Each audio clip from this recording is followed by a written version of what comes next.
Hello and welcome to episode 39 of Lesbian Talk. I corrected myself that time. You see, I have internalized your mocking tone of you're getting the numbers wrong into myself. You're getting better at it. There's that. That is true. Today's episode of Lesbian Talk is presented by me, who is lying down on a bed right now, and the Omega, who is possibly lying down on a bed right now. I'm just sitting down, actually. Sorry. But it is also presented by Mary the cat, who loves this little laser pointer I've got, and hopefully we'll do some talking. He sounds like a little raccoon. That's been your moment of cute. Yeah, he doesn't do much talking unless he really wants into a room that you're in, and in which case he'll meow. But his sister is the really talkative one. Yeah, she does make a lot more noise than he does. I'm trust you will edit that little cavalcade of chirping into something listenable. Oh yeah. Like I edit out all your pauses. I don't have any pauses. No, I'll edit that one too. That pause was 2 hours long. Yeah, longest you guys have no episode idea. ever. I went off, had some food, came back, did the dishes, and then watched the entirety of the extended Lord of the Rings. Yeah. And then I edited out the pause. It'll probably cost you about several gigabytes in WAV space just for the audio of nothing. That's a huge file. Oh, don't worry about it. It's just a pause. Well, now, if my audio cuts out, it might be because Mary is attacking my headphones. Aw. He thinks it's some sort of a monster, and he's trying to save me. So, but today, because Thanksgiving is... When is it? That was yesterday. Okay. We don't do that here, so I was trying to put it together, involving the time difference and all when exactly it must be. I did notice a lot of people eating turkey yesterday. So everybody just really, really likes it. There's not even a holiday, which is trolling. Well, see, over here people eat turkey at Christmas. I thought you guys ate like goose and Christmas puddings and fruit cake and things. Well, fruit cake and Christmas puddings are still eaten. Goose is old school, and I would love to try goose. A goose is apparently beautiful meat. Yuck. Geese are horrible, awful birds. They hiss at you and they're terrible and nasty. I've had goose liver before. But I agree that geese are horrible birds. However, they are apparently very, very tasty. But just imagine, isn't that the greatest sort of mix you can get, really? Well, if a bird has a terrible personality but it tastes good, you have all the more reason to, you win on both levels when you eat it. That's true, because chickens are mean and horrible. Yeah. It's not like it's a nice bird that you're eating, then you're like, oh no, does my like for this nice bird overpower my wish for good meat? See? So that's fine. But yeah, I would love to try goose. Like, I've never been in the States for Thanksgiving, but I did at one point have a Thanksgiving meal at it was a restaurant, and they just offered it as one of their specials. It was like, here is a traditional Thanksgiving meal. Yeah, but wasn't that down in Florida? Yeah, that was in Disney World. That doesn't count because they have like a different version of America than what actually exists. Well, this was an imitation Philadelphia. Even worse. Yes, it was the Liberty Tree Tavern, which was all pretending to be like 1770 something. We didn't even have Thanksgiving then. Thanksgiving wasn't even a thing until really like after the Civil War. I really wish that I had known that so I could point out their folly. Oh, that's all right. Well, I did spend the entire meal sort of pointing out the nastier elements of various American presidents just because I felt I needed to, and I was surrounded by such liberty I needed to espouse some tyranny. Well, I mean, it's not even really like an American thing. And, well, it is, but it's not like 4th of July or anything. Well, it's an American thing, but it's not about America. But it is an American holiday. It's like the difference between St. Patrick's Day and any day you can get drunk. Well, a lot of people do. And now, actually, the night before Thanksgiving is one of the biggest drinking holidays of the year now. Wow. Just because I guess everyone's home and there's nothing to do but get drunk for tomorrow. Well, I found out that today, apparently, they are attempting to make Black Friday a thing over here. Really? But what would you guys do? I mean, you don't even have... Would it be the day after American Thanksgiving? I mean... Oh yeah, it was done. There was a news report on it. It was done in the exact day from America, because Asda is owned by Walmart. So Asda basically decided to put on a massive sale on the same day to try and do it in their stores they own all over the world, and that this is their attempt to create Black Friday in the UK, just as a pure commercial thing that doesn't even pretend to be connected to a holiday. Wow. Do you think your country's going to go for it? Well, it really depends on whether other shops go for it or not. I mean, there was apparently big queues and a couple of people got injured and stuff, so it's not looking good, and this is just, there are other days when we can do that, leave Black Friday to the Americans. That's what I feel. At least no one died this year. I mean, there were a lot of injuries and stuff like that, but at least no one died this year. Yet. Yeah, I'm pretty sure in a couple of days something will have happened. Or you'll hear like someone have died of their injuries. Yeah. I really just don't like those sort of sales type things. The closest thing I ever had to going to like a big sale or whatever like that was, because in the UK we have Boxing Day, which is the day after Christmas. And so that's an extra holiday that we have.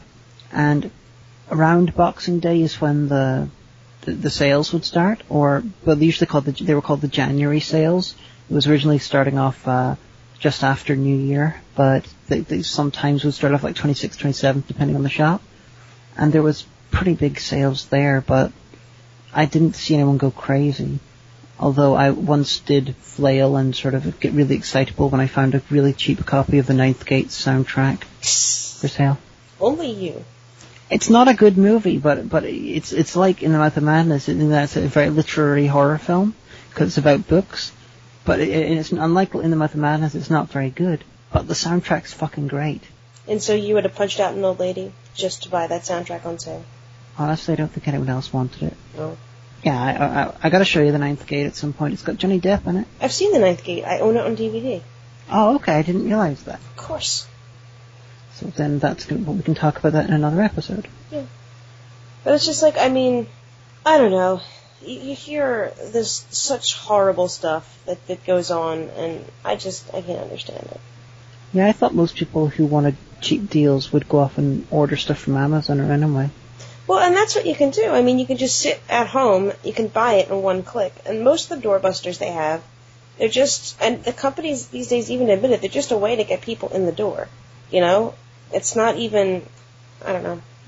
A lot of the stuff that they're doorbusters, either they sold out of because everyone went off and bought it online, or, It does seem to be like celebrating the folly of human stupidity. Yeah, or just, not even human stupidity, it's just that everybody knows people will act like idiots, like savages, over stuff. And the thing is, I've read a lot of articles about it, and I do have to agree in this case that it kind of preys on poor people, like people who have to take advantage of Black Friday sales because, society's told them, you have to give everyone this magical, wonderful Christmas even if you're poor, spend money you don't have.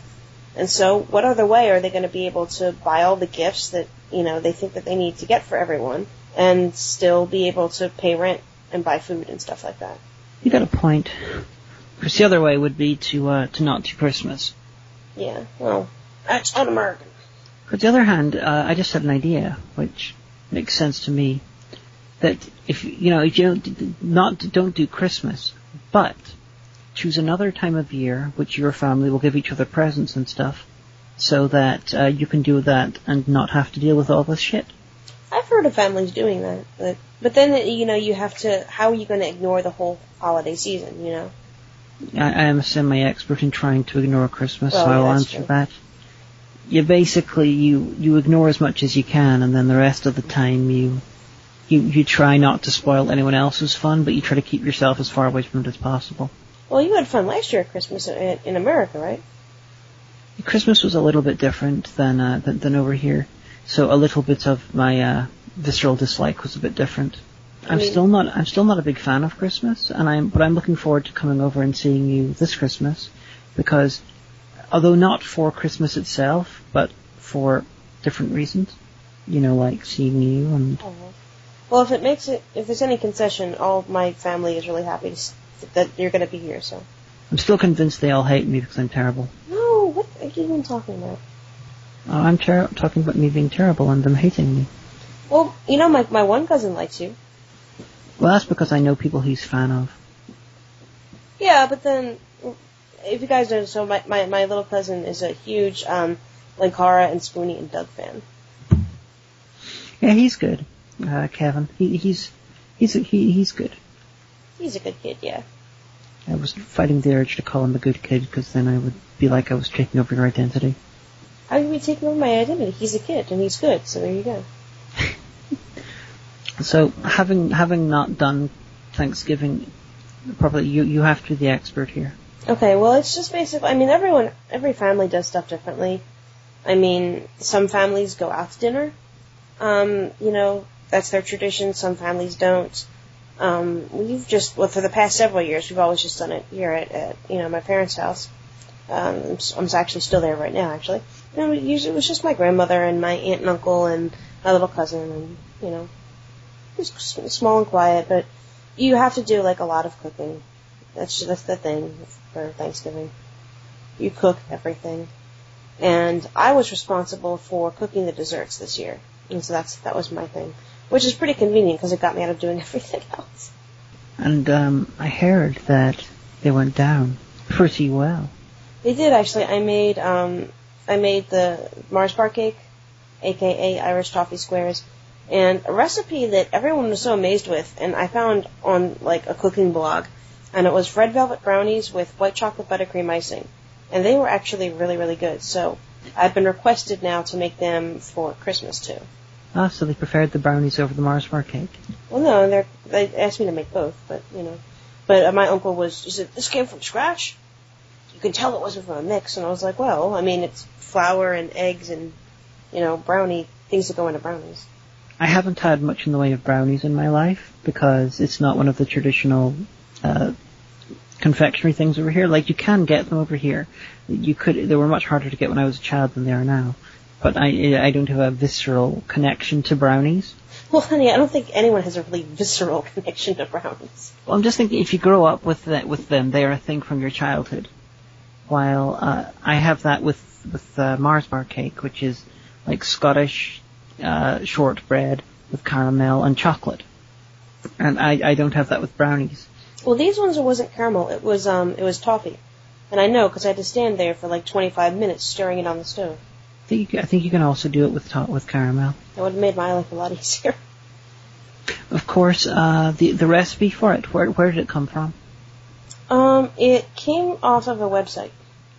Because I'm just thinking, I somewhere at the back of my mind, this is nagging me. I think the UK and America might have slightly different definitions for what includes toffee and what includes caramel. Well, the stuff that I made was made of a can of condensed milk. This was the toffee part. A can of condensed milk, granulated sugar, 3 tablespoons of maple syrup, and butter. Then just stirred a lot. Okay, yeah, that does sound like. Yeah, that was melted and stirred and browned. And stirred and melted. For a fuckload of time, basically. And melted. You could have listened to a whole Doctor Who audio adventure while doing that. I probably could have. But then, like, if you go a second too long, it'll start to burn. So then I had to, the second it was done, like, pick the whole thing up with the oven mitts, and then whisk it over, because you make the shortbread first. You bake that, and then it has to cool. So then that's still in the pan, you just pour the toffee on top, and the toffee has to set. Once the toffee is set, then you melt the chocolate for the top. I see my mother used to make that whenever I was a kid. She hasn't made it in a while, but she has offered to give her recipe over for you to try that one. That'd be pretty cool, because it would be an authentic Scottish shortbread recipe. This is true, because her one does involve shortbread from scratch as well. And she's quite good at that, the shortbreading. Shortbreading, like it's some kind of like, it was Sir John, the shortbreader. His brother was a Fletcher. Yeah. It's a traditional Scottish job. Like, don't you lie, I can tell when you're lying. Like haggis catcher, you know, the haggis make the noise, that make the noise, and then they have to capture them. You lie so bad, and the whole entire internet knows it. Well, if the entire internet knows it, that means the entire internet listens to our show, which means that you've made a lot of money. It'd be pretty good, actually. I think it would be worth it to have the entire internet know I'm a liar. Yeah, that's true. But what I figured out is that so if I'm in university next year, I won't be able to come home from Thanksgiving because obviously you guys don't have it. So breaks won't line up, so I'll probably have class. So what I figured is I'll just make it Thanksgiving dinner for you guys over there. And that sounds wonderful. But you will get ooh, American customs. You will get probably a very short Halloween break. Why? Halloween's quite a big thing in Derry. So it's like time to do Halloween and then also recover from the hangover? I never went to McGee, so I don't know for sure, but I would not be too surprised if you got like a 3-day weekend or whatever. That's kind of boss. Yeah, Derry loves Halloween. Like the population of the city, not everyone from the city goes to it, but a fuckload of people from outside come in and take over the center of town, and lots of people in costumes. Occasionally, there's bands. All the bars are full up. It's Halloween in Derry is something I am looking forward to showing you. Well, that sounds pretty cool. Big drinking day. That always makes me happy. Yep. Or it might just be big drinking night. I'm not too sure. It will depend. But you'll have fun. Probably. Oh, so I saw a really funny video, which was, I forget what site it was, but it was Brits explaining Thanksgiving. Mm-hmm. I got a big laugh out of that. I have not seen this, so you have to take me through it. I think Joe My God linked it. It's pretty funny. It's like, so, and then they eat lots of chickens, or wait, no, they eat turkey. That's what they eat. And then they watch football, only it's not real football. And then they killed all the Indians. The end. Well, that sounds accurate. But that's not, I mean, it's not really a celebration. I mean, I know that when you're a kid, you do the Thanksgiving Day pageant where your class is divided up into pilgrims and Indians, and, you're like, oh, now we have peace between our two peoples. Yay! And then everybody takes a bow, and your parents take lots of pictures, and you get taken out for ice cream. Because you were in a show. And, I can totally see, the people in the country doing that, with their children, sort of sanitizing the history like that, to try and make it kid-friendly, a bit like how Disney does that. I'm just wondering, how does this play into other countries that try to do the same with their history? What do you mean? The Turks like to claim that the Armenian genocide never happened, even though it's documented and it was the direct inspiration for the Holocaust. I'm just wondering, is there some sort of a pageant equivalent of what happened with the Armenians, where now we have peace between our people, but where are the Armenians now? We don't know, they vanished. If there's a pageant for the Armenian genocide, I need to see that YouTube clip. I'm just wondering, is there anything like that, where it's like, we're totally going to pretend that everything was fine between us and this group that we later, through deliberate and accident, pretty much wiped out.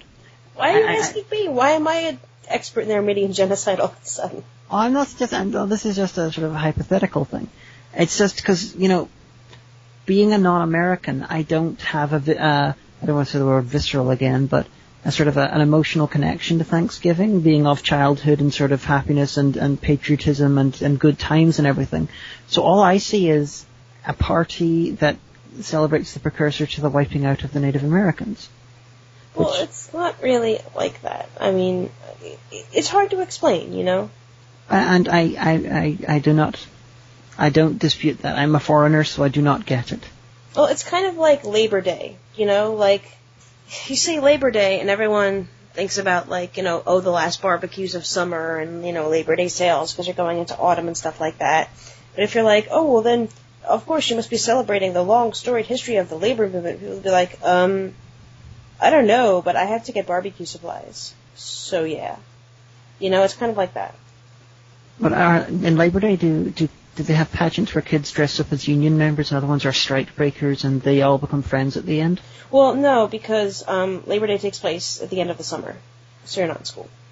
If the school was on, do you think they'd do that? Because that would be cool. I don't know. I'm just wondering, it's like different countries have these weird different sort of connections, different days and things that may well have their origins in something less than nice that happened in the past. And there's sort of now just like some sort of weird bit of color that is left over, like Guy Fawkes Day. Yeah, Guy Fawkes Day in England, where they celebrate the fact that Guy Fawkes was hung, drawn, and quartered for trying to kill the king, destroy Parliament, and create a Catholic theocracy. Hooray! And now, of course, Guy Fawkes is used as a symbol of anarchism when actually he was he was trying to get rid of what was technically democracy and replace it with something that was much less democratic. Yay, Guy Fawkes Day! Woo. Yeah, and I can't think of another international one, but like there's the city of Lewis, which is where Tom Paine came from in England. Every year they burn a 14th century pope in effigy, because he really pissed them off. And it might not be the same town, but I think they might also burn a longship. That happens in a couple of places in the UK. You guys like to burn stuff, I notice. This is true. I think Lewis might be one of the towns with an old Celtic tradition where people would dress up, would wear what would currently be identified as blackface. It's these weird things from a long time ago where the origins might not be nice, or they might be completely innocent. We don't know. They're just sort of there now as leftovers from whenever they were created. Sadie Hawkins Day. Actually, I don't even know what that means. So. Over like in Derry. One of the communities likes to burn Catholics Day. Oh wait, sorry.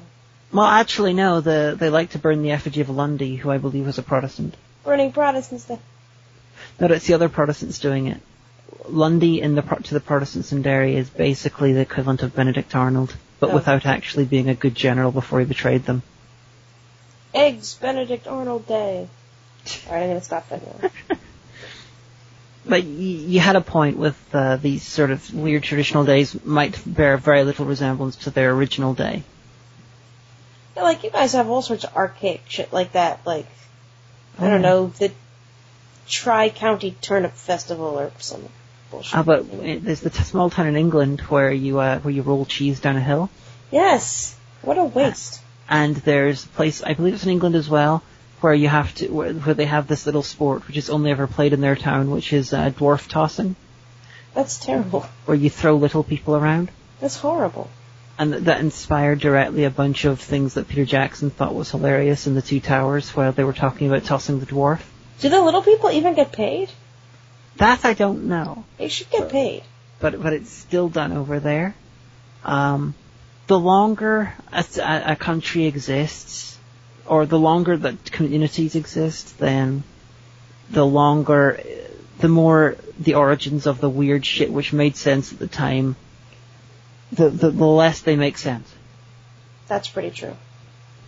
Like the American filibuster law is one where it made sense at the time in the Electoral College and now it's just fucking stupid. And, with the UK, you gotta times that by 5 or 6 to get the length of time the UK's been going. Back in 1037, we did things and stuff. Pretty much. 1037. I don't know, the current UK, well, it depends how you define current, but it's quite often identified as the Battle of Hastings being the beginning of it. Which... The day after the Battle of Hastings, we did things and stuff. We had a new king in William the Bastard. He later got called William the Conqueror because people figured out that the bastard was being turned into more of a vulgar insult than an insult based on the fact that he had no father. Well, he had to have had a father. I mean, he didn't just, spring from the moors. Well, he might have. I guarantee you that's a scientific impossibility. Yes, you're right. He was French. He wouldn't have sprung from a moor. He would have hidden one, but Sorry, Benzai. Sorry, said Benza. He could have sprung from a chateau. But that's like a little cottage house. So you couldn't really spring from there. You could walk out the door. I am William the Conqueror because I conquer ladies. I had this England is a beautiful woman. I went there, found out she was a country, so thought, I'll stay and become king. You heard it here live, folks. History as she's taught. And I insist that I will have sex with every one of her counties, with a hole cut into the countryside. Countryside. Are you done? Not quite, because There's actually, I think it's around somewhere in Yugoslavia, where there's a tradition where a man, when he reaches 18, he has to have sex with the ground. So I could totally call this episode Having Sex with England? Yes, you could. Okay. Just making sure. This part in Yugoslavia, no, I can't remember where exactly it is. You've mentioned the story before. I think you're making it up. There is an art house film called, I forget the name, it begins with a D, and it's a long name like Distraction or Desecration or something, some word like that. And it is a bunch of art house films that are short art house films done by different directors, and one of them is about this tradition of fucking the ground, which admittedly could have been made up for the film, but it sounds just weird enough to be real. Because if it happens in an art house movie, it must be true. I don't know, if it's pretending to be a documentary, sort of like an art house film about something that actually happens, and if it's really weird, it's like, yeah, people do weird shit in Europe. Because Europeans are weird. Well, yeah. But these things, they grow out of things that make sense at the time. Mm-hmm. If you keep doing anything for long enough, eventually it'll look crazy to someone who's not used to it. So if we keep going on long enough, Thanksgiving and Black Friday will change completely. Well, if you keep doing the traditional sort of Thanksgiving thing, like for instance, if you keep eating turkey and then you keep going long enough when we're all cyborgs and no longer have to eat, but you keep eating turkey on Thanksgiving, then it'll look weird. I meant culturally, not cyborg speaking. Well, that's just another colorful illustration of my point. Of cyborgs. Yeah, cyborgs will make all of the things better. Just imagine how much easier it is to go trick-or-treating in Halloween if you're a cyborg, because you're like, you don't have to dress up, and you're like, what are you? I'm a fucking cyborg, it's the future, rah! Or you could even, like, remove your head and replace it with Abraham Lincoln or something, and goes, 250,000 years ago, I was once not a cyborg. Give me some candy, bitch. Okay, so I think now is a good time to take a little break with our good friend Tony Goldmark. Yay, everybody. Everyone say yay. That wasn't very much of a yay. That sounded like a Wookiee. Our music break now. Listen, I don't care what anyone says. I want you to get me off this podcast and onto a better podcast. And what, are we live? Hi! Welcome back to Lesbian Talk. Oh, that wasn't contrived at all. Not at all. So what are we talking about this time? Lesbians? That's partly true, given what we're going to talk about later on. Excellent. What? But it's only partly true. True this. So, do you have any amazing trivia facts? Because I want to hear about fruit. Well, I think that you might be pleased with what happens next, because we have Giovanni Jones. What a shock, here to do the trivia. Excellent. Boss, I gotta tell you, that was so incredibly contrived. Just saying. Come on, just tell us about fruit. Why? Why you have this obsession with fruit? Could it be because, you're gay? I want to hear about Elton John. Well, anyway. So I thought I'd mix it up with, not quite nautical fact, but a fruit fact, because apparently Hagen's really craving a kumquat, if you know what I mean. Kumquat. Did you know that if you find yourself on a sailing trip in the tropics without any Ajax or detergent, you're in the clear? It's true. You might like to know that pineapple juice mixed with sand is very good for cleaning boat decks and machete blades. Because, it's acidic and it's also abrasive, so, Excellent. Next time I get shipwrecked with a machete, I will make sure I know that. I don't even know you can't request trivia anymore. That was a pretty lame fact. Sorry about that. What about the trivia fact about pineapple that it actually affects how your semen tastes? Well, that's disgusting. Mammals are gross and disgusting like that. Actually, pineapple enzymes are pretty damn strong. They can just start to solve your stomach if you're not careful. That's why you cut the tough part in the inside out. I love pineapples. Pineapple, having had pineapple in Thailand, it is much stronger tasting than it is here. I can't even imagine that. I think it's because they might lose some of the strength of their flavor and stuff as they travel across the world, with time. Because I could only eat like several chunks of pineapple in Thailand before it was like I'd eaten a bunch of sugar and my mouth felt like it was filmy and everything. But it tasted really good. It was just quite rough. That's the enzymes. So I guess the enzymes break down with time. Yeah, pretty much. Just like lobsters. So anyway, my adoring fans, I'll see you all next week. I'm going to go eat some leftovers. How is he going to see them all next week? Because we don't have a camera. He might have a camera. This is true. I am scared of Giovanni. Don't be scared of Giovanni. He's just a lobster. And you're across the ocean. Yeah, and what do lobsters love? The ocean. If he can, like, walk across the entire Atlantic Ocean just to come and pinch you, that'd be pretty damn impressive. Actually, yeah, I would be... I should have to feel a little bit pleased with myself that I was so special to him that he bothers to do all that crap.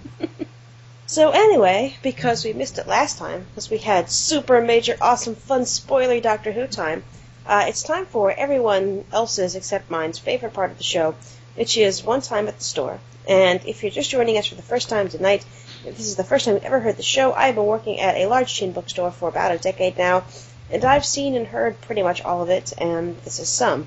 So I know a few weeks ago, I think I talked about stuff, really cool and funny and weird stuff I've overheard kids say. But there's another side to that because there's been stuff that I've overheard parents say. And this most recent one happened the other night while I was working in the children's department, and it was getting kind of late. It was about 8:30. And there was a young couple there with a little small baby and a toddler. And, the baby was crawling around and playing with the train set, and the toddler was, fooling around and causing trouble, and the parents were discussing God only knows what. And so then the daughter came up with a toy and said to her parents what I hear a million times a day during my shift. Hey, can we get this? I want to buy it. Can we get this? And the mom said, no, maybe not, maybe at Christmas. No, can we really want to buy this? You hear that a lot. And then the dad just took it to the weirdest place ever.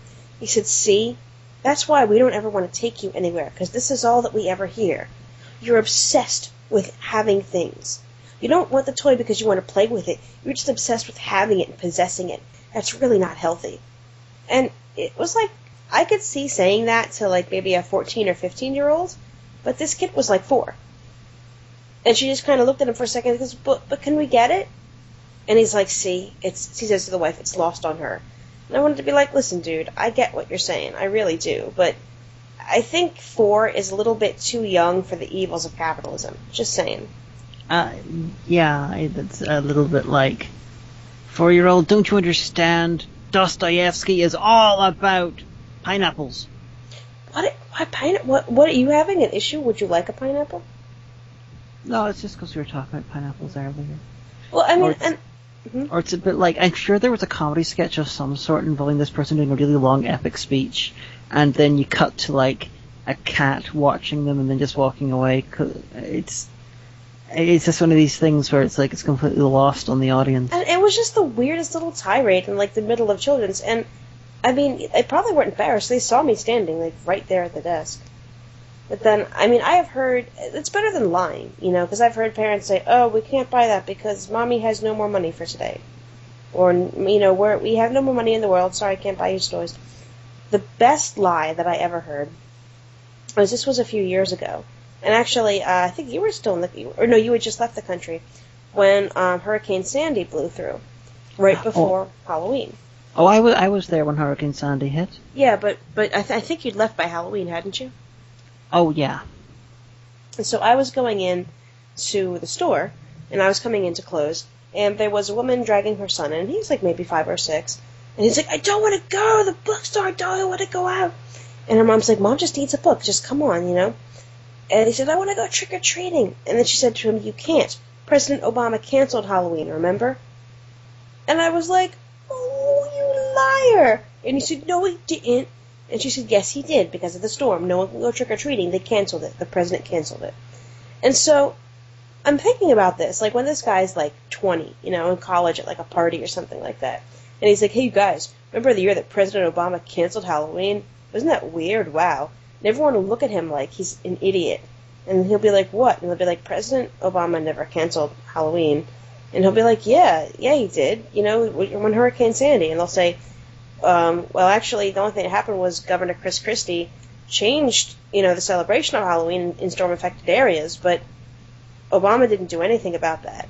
And he'll go home and call his mom all pissed off if she's still alive, and, Of course, it could be like some sort of, young college Republican who will believe it anyway. Or even, like, this colors him and he becomes, like, a complete far right-wing Republican. Remember the year that Obama canceled Halloween? Never again. And it's all based off of because a mom couldn't be bothered to tell her kid, I don't feel like taking you out trick-or-treating. I think you've just worked out how Roger Ailes started. and when Michelle Bachmann. And yeah, I hear some of the most incredible stretches and outright perversions of the truth from parents who just can't tell their kid, no, you can't have that because I say so. It's got to be some kind of complicated chicanery. Oh, dear. So that's all from me. What did you want to talk about, dear? Well, I could mention the fact that, you could do a sequel to that bit, which is like, what Hagen says in the store, and then it's just a case of, I want to go look at the DVDs. Was that Doctor Who stuff? No. I want soup. You too. Yeah, I like the soup you have in your shop. It is That good. was like 2 years ago. And you still remember it. Yeah, it was good, and I don't often go in there, so it's like, for you going to those shops is like, several times a week thing, so every single time sort of blurs together. I go there much less times. True, but I don't ever get soup when I'm at work. So you should. But if it's not dinner time, I mean, I can't just, like, in the middle of my shift be like, well, I'm gonna go to a cafe and get some soup. Bye. I suppose if you were leaving or something, you could. Well, no, because I leave after we're closed. Fair enough. But, I guess on the weekend, if I really wanted soup, I could get soup, but... Yeah, if it looks good, I had it, maybe the time I had it was unusually good. What happened was, this was when we just got home from, I think we got back from New Orleans, wasn't it? Yeah, roughly. And we went into the store, and because I still had the day off my day job, and I was not well. And so I was like, we'll go out, we'll go to the store, you can buy DVDs, we'll go to Target, and then we'll go back home. And it was almost 11, which is the time we start serving soup.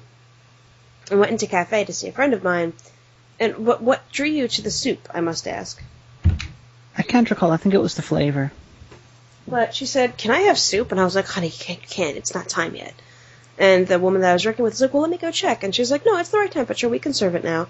And I think it was like the chicken wild rice. Yeah, I think so. And so you're like, I'll just eat that. And I'm like, I'll sit down here and have some tea. And you were like, this is amazing. It's the best soup ever. I liked it. I really wish there was like a canned version of that available over here. And I didn't have the heart to tell you that it comes frozen in blocks.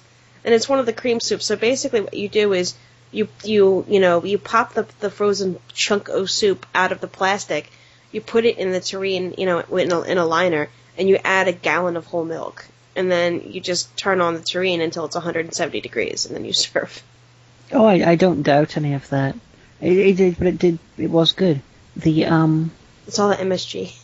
The other really good type of soup I recall having, I used to get in university, and it was cream of red pepper soup by Campbell's. Now that sounds really good. But they stopped making it just as I left. Now you couldn't get it in Northern Ireland, so I went over to the supermarket when I was leaving university, planning to buy a stack of these to take home with me, to discover that they'd been discontinued in England like a day or two before. No. So I have not had any in a long time, but I would not mind making some whenever I'm at yours. Well, I'm sure we can find a recipe for it, and I can make some for you. Just a bunch of red peppers and then blended whatever. It'd be great. One ingredient soup. Puree peppers. Heat and serve. Yes. That sounds horrible. But peppers are good. I know. If my memory serves, peppers are really good, especially raw. I hate when he bites into it. I'm like, no, don't do it. Every single time. I eat raw pepper. Well, I have too. It just he just bites into it like, aha. And he chews on it like, that's not what I was expecting, but I'm smiling anyway. You see, Spoonie did an episode parodying that in one of his videos, and he ate a raw pepper in the same way, and he later on revealed that peppers make him sick, and it's like, oh, poor guy. I should watch that. I was actually watching some of his Final Fantasy reviews this morning. I think it's his one about, what do you call him, the English chef who's really Gordon Ramsay video game.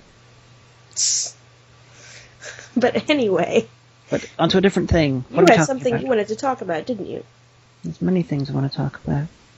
We're going to talk about pirates, because both of us, to varying degrees, have been playing Assassin's Creed Black Flag. And I figured there's a bunch of things we can talk about.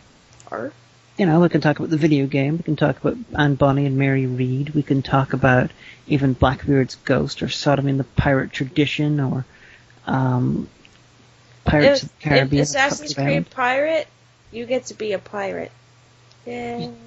You do. You haven't quite got to that point yet. No, not yet.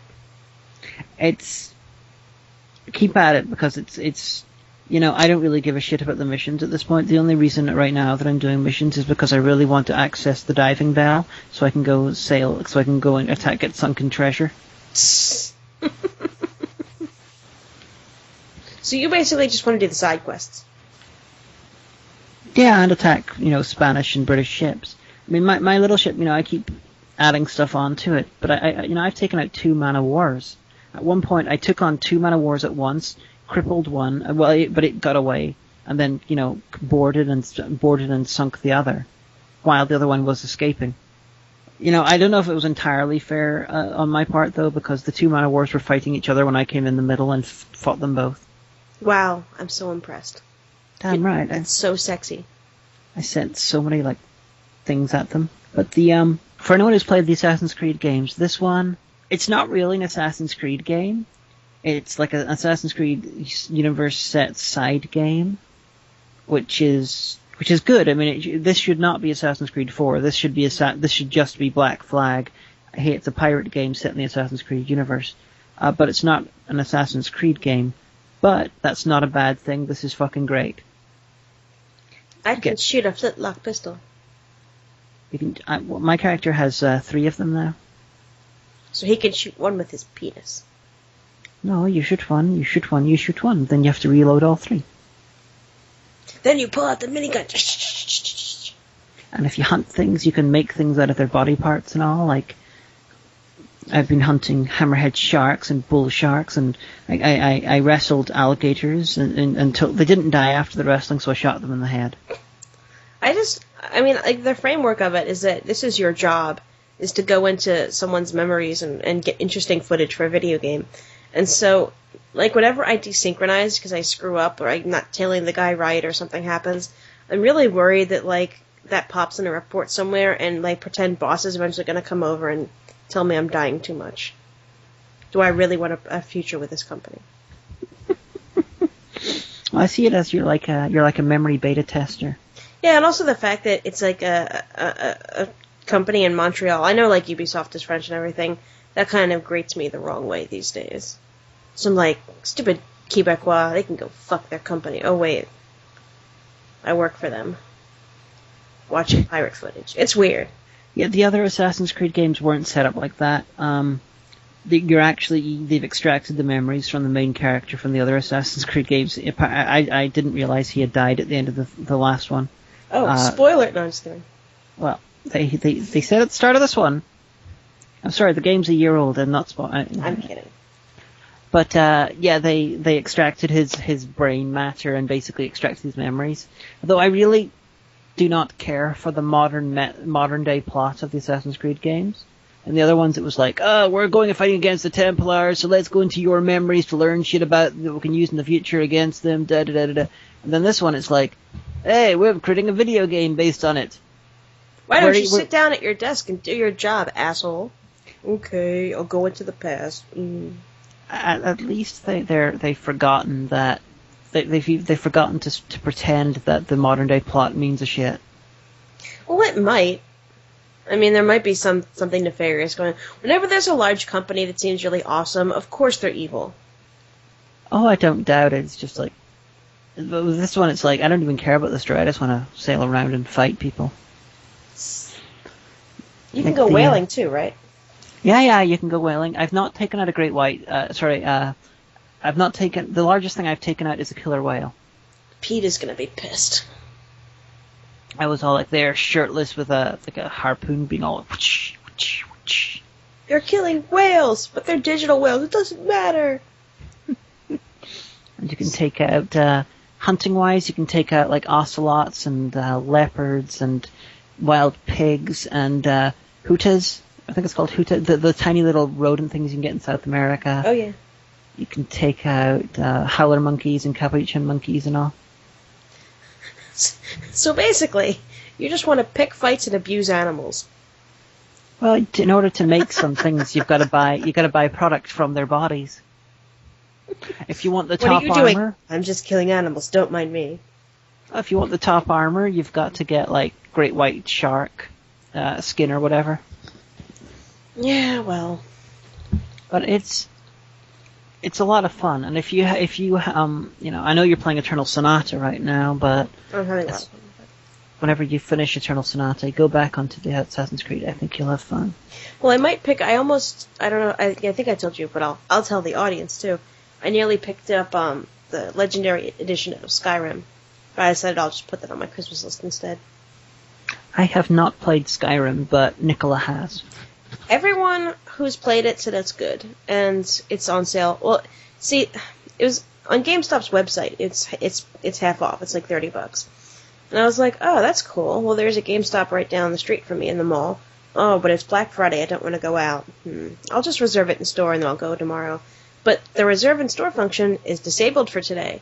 And I was like, well, that's interesting. And I didn't feel like calling the store to see if they had it. And I was like, but then I looked on Amazon, and it was the same amount.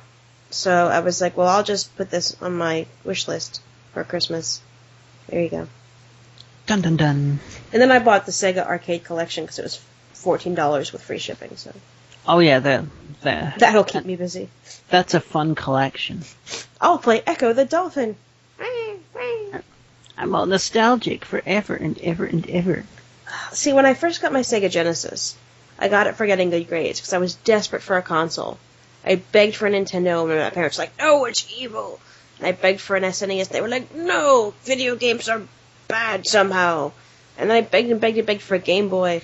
I was like, I'll save up for it myself. They were like, oh, fine. And I begged and begged and begged for a Sega Genesis. It's the newest thing. And they were like, well, if you get good grades. And I did. So they got it at Costco. And it came bundled with Sonic 2 and Echo 1. And I really wanted to like Echo the Dolphin. I really tried to like it. But I have this belief that I know that everyone's all for realism in video games, but I think that some kinds of video games are designed to be an escape, and they shouldn't be that realistic. Like, dolphins can hold their breath for seriously a fucking half hour, sometimes an hour. But every minute or two, you had to be dashing around to jump out of the water, or find an underwater, oxygen spring or something like that.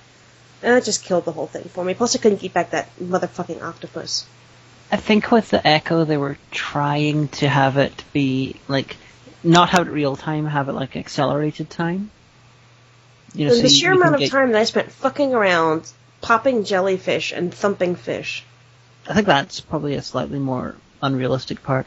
But I'm thinking that they were trying to make it like, everything's sped up. So rather than having to take a fuckload of time just to get from one bit to another bit, it was like, okay, we'll give it a couple of screens, but, we'll make everything like 15 to 30%, 15 to 30 times faster.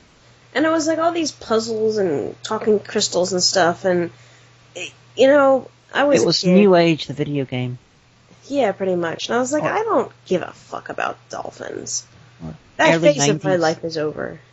Early 90s, the video game. Pretty much. But yeah, so if I ever want to replay Echo 1 and 2, they're on the Sega collection. Oh, that's cool. I'm going to buy a Capcom collection for my Xbox. But the Assassin's Creed games, I did not like the first Assassin's Creed. I thought it was like half finished. I never cared about the futuristic parts of the plot line. I just wanted to be in the past and kill people and then meet maybe semi-famous people. That was what I wanted to do. But Assassin's Creed 1, I would almost go as far as saying it was semi-broken in the way it worked. And then later on someone told me that what actually happened was it was almost like a beta version that was released, and then they fixed those problems and it became Assassin's Creed 2. And I was like, but Assassin's Creed 2, really, really good. It's set during Renaissance Italy. You like the villain is Rodrigo Borgia. You're hanging out with Leonardo da Vinci. And then later on, Niccolo Machiavelli, and you're all like, Da Vinci's building you like flying machines and stuff so you can do aerial attacks on things. It's great. Then Assassin's Creed 3 is set during the American War of Independence, and I really think they missed a trick by having Connor have a dream where he went to Philadelphia and kill all the founding fathers, because Washington basically had his mom killed. You know, that's a worse thing than the villain does in the context of the game. Well, one of the villains, his father, anyway. I just think that you wanted a game where you could go kill all the founding fathers. I admit that would be hilarious, but I think in the context of the game, there is like some sort of emotional part where it's like Charles Lee, the main villain of Assassin's Creed 3, gets his comeuppance and stuff, and he does stuff that's pretty bad. Even Connor's dad, who's actually the son of the character we play in Assassin's Creed Black Flag, he gets killed, and he does probably less shit than... Connor probably has less reason to hate his father than he does to hate Washington, because Washington ordered the thing that basically killed his mother. I just felt it was undone. It was like, I really want to get revenge on you, Mr. Washington, but instead I'm gonna like continue to help you in your war. It's like they shouldn't have made Washington be responsible for that unless they were going to do something about it. Yeah, I could see that. And I think a dream would have been a perfect way to handle that. That would have been your dream.